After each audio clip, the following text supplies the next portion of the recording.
El sol del desierto caía sin piedad, aquella mañana, cuando el destino me puso de rodillas frente a dos miradas que nunca olvidaría. No fue el sonido del viento ni el polvo suspendido en el aire lo que me estremeció, sino la forma en que esas dos hermanas Apache me observaron, con miedo y dignidad mezclados en los ojos, mientras las cadenas rozaban sus muñecas. Aquel día, sin saberlo, mi vida dejó de pertenecerme.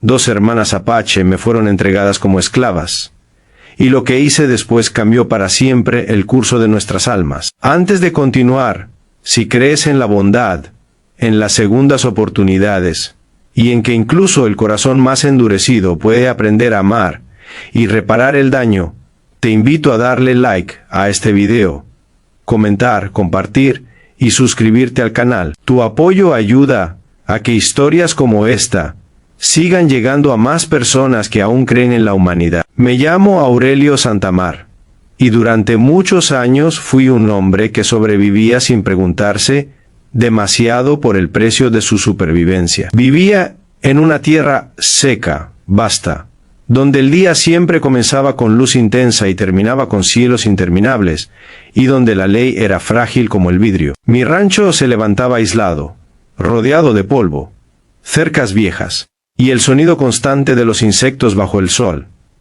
No era rico, pero tenía suficiente. Y sobre todo tenía una reputación que no me enorgullecía. La gente decía que Aurelio no hacía preguntas, que aceptaba lo que llegaba mientras le sirviera para seguir adelante. Las hermanas se llamaban Nayeli y Citlali. Sus nombres me los susurró el hombre que las trajo, como si fueran simples marcas en un saco de grano. Venían exhaustas, con la piel marcada por el viaje, pero caminaban erguidas, no lloraban. Eso fue lo primero que me dolió. En sus ojos no había súplica, sino una calma tensa, como si ya hubieran llorado todo lo que tenían dentro antes de llegar a ese punto.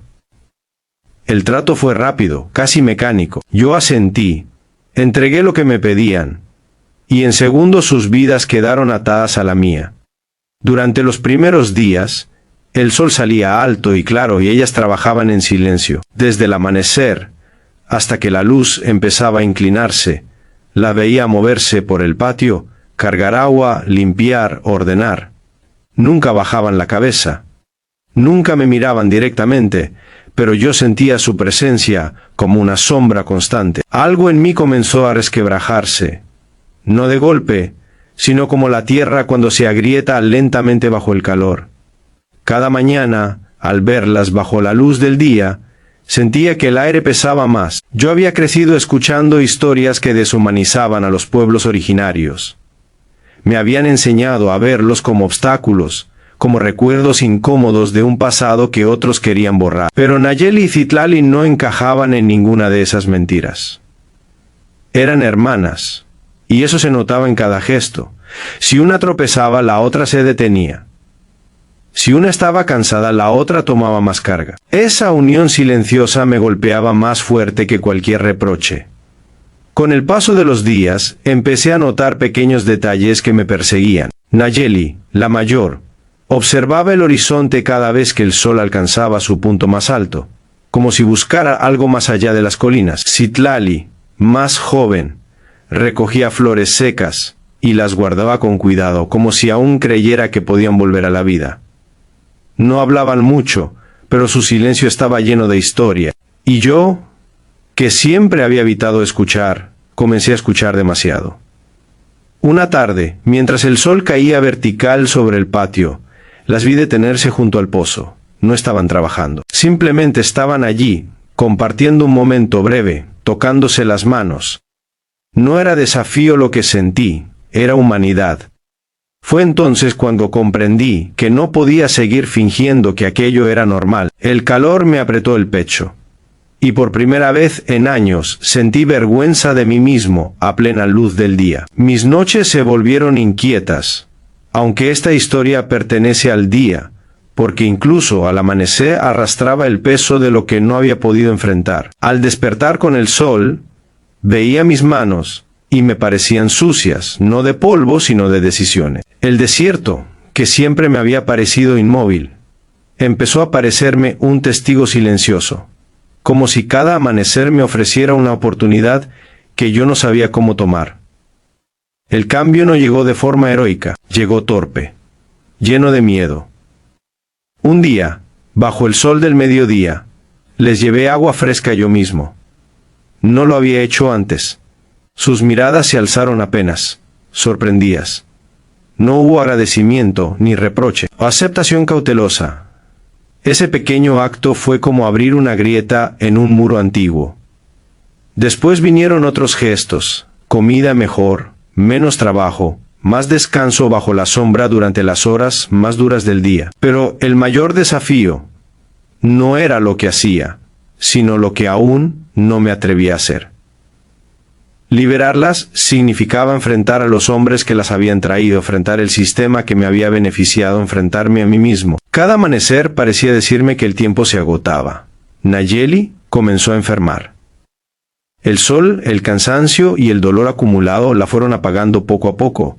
Citlali intentaba ser fuerte, pero sus ojos ya no brillaban igual. Fue entonces cuando comprendí que no bastaba con ser menos cruel.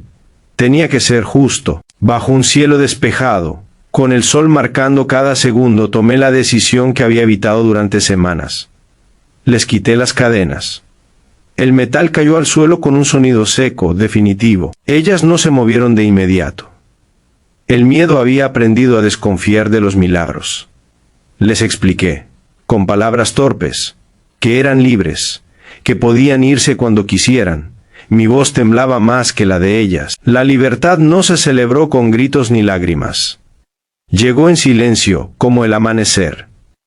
Nayeli cerró los ojos un instante, respiró hondo, y Citlali apoyó la frente en su hombro. Yo me aparté, entendiendo que ese momento no me pertenecía. Durante días, permanecieron en el rancho por decisión propia, recuperándose, planeando su camino. Yo ayudé sin pedir nada. El sol seguía saliendo cada mañana, pero ahora parecía menos cruel. Cuando finalmente partieron, lo hicieron de día, caminando hacia el horizonte que Nayeli siempre había mirado. No se despidieron con palabras. Me dejaron una pequeña trenza de fibras secas, símbolo de gratitud y de memoria. Al verlas alejarse bajo la luz clara, sentí una mezcla de alivio y pérdida. Había hecho lo correcto, pero también había perdido algo, la posibilidad de seguir siendo el hombre que había sido. Pasaron los años. El desierto siguió siendo desierto, pero yo cambié. Mi rancho se convirtió en refugio para viajeros, para personas heridas por la vida. No por redención, sino por coherencia. Cada día era una oportunidad de no repetir el error. A veces, al mediodía, cuando el sol cae igual de fuerte que aquel primer día, recuerdo las miradas de Nayeli y Citlali y sé que esa fue la lección más dura y más necesaria de mi vida. Y si esta historia ha tocado tu corazón, si te ha hecho sentir que incluso en los lugares más áridos puede brotar un acto de humanidad, te pido desde lo más profundo que interactúes con este video. Tu apoyo mantiene vivas estas historias que nos recuerdan quiénes podemos llegar a ser. Antes de terminar, deja un comentario con una sola palabra: esperanza. Si crees que el mundo aún puede cambiar con decisiones valientes, incluso cuando llegan tarde. El sol sigue saliendo cada día, implacable y honesto. Y yo sigo aquí, no para olvidar, sino para recordar que la libertad, cuando se entrega, también libera al que la